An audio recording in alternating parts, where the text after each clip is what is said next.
है तो अर्ज कर रहा था कि जिन लोगों ने मुसीबतों में शिकवे किए होंगे, मुसीबतें वाहवेला किया होगा, गुस्सा किया होगा, शिकायतें की होगी, मुसीबत में बस इतना है, तकलीफ आ जाए तो चुपके चुपके बेसाख्ता अगर आंसू निकल जाए बस काफी है।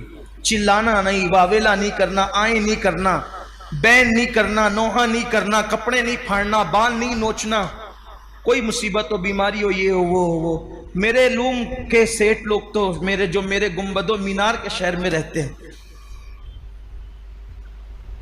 जिससे भी मुलाकात हुई 95% लोग हमेशा परेशान ही रहते हैं। अल्लाह के बंदो कभी तो शुक्र कर लिया करो। जल्दी से मैं उनकी जबान से अल्हम्दुलिल्लाह नहीं सुनता। अभी मार्केट ऐसा है, फिर बालोतरा बंद हो गया है, वो पाली में ये हो रहा है, बारिश ऐसी हो गई है, वो मार्केट बंद हो गई है, मारवाड़ी पैसा लेके भाग गया। अरे अल्लाह के बंदो क्यों किसी को सुनाते? जितना इसको सुना रहे उतना मुसल्ले पे बैठ के उसको सुना। मसला जहां हल होना है सुनाना भी वहीं चाहिए, बाकी रहे ये वो तो फिर अल्हम्दुलिल्लाह कह के आगे बढ़ो। अच्छा, एक बात मैं और भी देख रहा हूं कि जब किसी से पूछा जाता है तो लोग कहते हैं अल्हम्दुलिल्लाह अला कुल्ली हाल, बल्कि हमारे सूफिया ने फरमाया बेहतर यह है जब खुशी में रहो तो अल्हम्दुलिल्लाह रब्बिल आलमीन कहा करो, जब खुश रहो तो अल्हम्दुलिल्लाह रब्बिल आलमीन, और जब कोई तकलीफ में रहो तो फिर कहा करो अल्हम्दुलिल्लाह अला कुल्ली हाल। अल्हम्दुलिल्लाह अला कुल्ली हाल का मतलब कोई माज़ल्ला कोई नाजायज और हराम नहीं है अल्हम्दुलिल्लाह अला कुल्ली हाल के, ना कोई मना भी नहीं है, लेकिन बुजुर्गों की बात, हमारे बुजुर्गों ने फरमाया अल्हम्दुलिल्लाह रब्बिल आलमीन का मतलब है कि हर खूबी अल्लाह के लिए जो तमाम आलमीन का रब थे, और अल्हम्दुलिल्लाह अला कुल्ली हाल का मतलब हर हाल में अल्लाह का शुक्र, हर हाल कह सकते हैं, लेकिन अल्हम्दुलिल्लाह रब्बिल आलमीन कहा हर मर्तबा। बल्कि अल्लाह कहता है देखो मैंने मुसीबत दिया फिर भी अल्हम्दुलिल्लाह ही कहते। और लोगों ने करना क्या है, ये जुमला याद रखना, मुसीबत या तो बीमारी या तो तबीब को बताओ या तो हबीब को।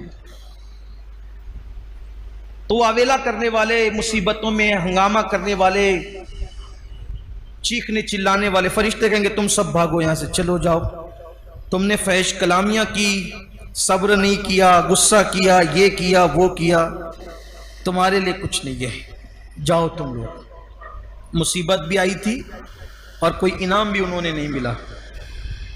फिर वो लोग जिन्होंने खालिस सब्र किया था,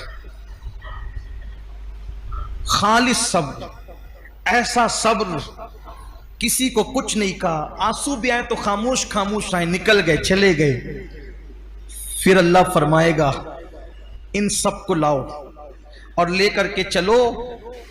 अल्लाह फरमाएगा शजरे बलवा के पास, ये जन्नत में एक दरख्त है जिसकी जड़ें सोने की है और उसके पत्ते चांदी के हैं, और इतना वसी है वो दरख्त कि 100 साल तक के घोड़ा जितनी लंबाई में दौड़ाया जाएगा, इतना वसी है। अल्लाह ताला फरमाएगा इनको कहो यहां बैठे, उस दरख्त के नीचे जन्नत में बिठाएगा अल्लाह ताला, वो सब जन्नत में उस दरख्त के नीचे बैठेंगे। फिर अल्लाह तबारक व ताला अपने हुस्न से नकाब हटाएगा जैसा कि उसकी शान है, और अल्लाह फरमाएगा अब मेरा दीदार करो, और मेरा दीदार करो इसलिए कि दोस्त तो दोस्त ही से गुफ्तगू करता है, यार यार ही से बातें करता है, अब मुझसे बातें करो और मैं तुमसे बातें करूंगा। फिर अल्लाह तबारक व ताला अब उनसे गुफ्तगू फरमाएगा, कलाम फरमाएगा जैसा कि उसकी शान है। अल्लाह फरमाएगा ऐ मेरे साबिर बंदे और बंदियों, जब मैंने तुम पर आजमाइश डाला था तो तुम मेरे नजदीक जलील न थे, तुम मेरे नजदीक रुस्वा न थे, बल्कि मैंने तुम पर मुसीबत इसलिए डाली थी, तुम तो इज्जत वाले थे, लेकिन मैं तुम पर मुसीबत और आजमाइश इसलिए डालता था ताकि मैं तुम पर मुसीबत और आजमाइश डाल करके तुम्हारे गुनाहों को खत्म कर दूं, और उस मुसीबत की बरकत से तुम्हारे गुनाहों को मिटा दूं, तुम्हारे गुनाहों को खत्म कर दूं। लेकिन ऐ मेरे बंदो, तुमने वो सारी मुश्किलें, सारी मुसीबतें मेरी मोहब्बत में झेली, आज मैं तुमको बेहिसाब अजर अता करूंगा, बेहिसाब सवाब अता करूंगा। और फिर उसके बाद अल्लाह तबारक व तआला फरमाएगा, ऐ नाबीना लोगो, ऐ कोड़ वाले, ऐ जुजाम वाले, आओ। और अल्लाह तबारक व तआला उनसे फरमाएगा, अल्लाह अकबर, कि जिसको एक बीमारी थी उसको एक झंडा दो, जिसको 2 मुसीबत थी उसको 2 झंडे दो, जिसको 3 मुसीबत थी उसको 3 झंडे दो। तो जिसकी मुसीबत जितनी होगी उसको उतने झंडे दिए जाएंगे। ऐसे झंडे जो उमरा और हुक्मा के साथ साथ चलते हैं इज्जत के लिए। और फिर उनको अल्लाह अकबर जन्नत से निकालकर मैदान महशर की जब वो सैर कराई जाएगी, तो जब मैदान महशर की सैर उनको कराई जाएगी तो महशर वाले देख के कहेंगे, ये इतनी इज्जत, इतने वकार, इतनी शान और शौकत के साथ जो आ रहे हैं, ये कौन से नबी हैं, ये कौन से शहीद हैं। तो उस वक्त कहा जाएगा, ना ये नबी हैं, ना ये शहीद हैं, ना ये शहादत का मकाम पाते हैं, ना ये अंबिया के गिरोह से हैं, ये वो आम लोग हैं जिन पर अल्लाह ने दुनिया में मुसीबतें डाली थी, आजमाइश डाले थे, और अल्लाह के लिए इन्होंने सब्र किया था। अल्लाह ने इनको आज ये मकाम अता फरमाया, और आज अल्लाह तबारक व तआला ने उनको ये अजमतें अता की।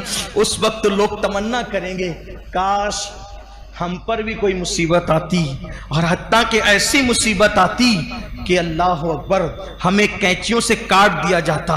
और फिर उसके बाद फिर ये होगा, अल्लाह फरमाएगा, ले जाओ इनको जन्नत के दरवाजे पे ले जाओ। वो जन्नत का दरवाजा खटखटाएंगे, मालिके खाजिने जन्नत हजरत रिजवान कहेंगे, कौन हो तुम लोग? तो दूसरे फरिश्ते कहेंगे, ये वो लोग हैं जिन पे अल्लाह ने मुसीबत और आजमाइश और तकलीफें डाली थी, अब इनको जन्नत में दाखिल किया जाए। तो वो कहेंगे कि अभी तो पूरे लोग कब्र से उठे भी नहीं।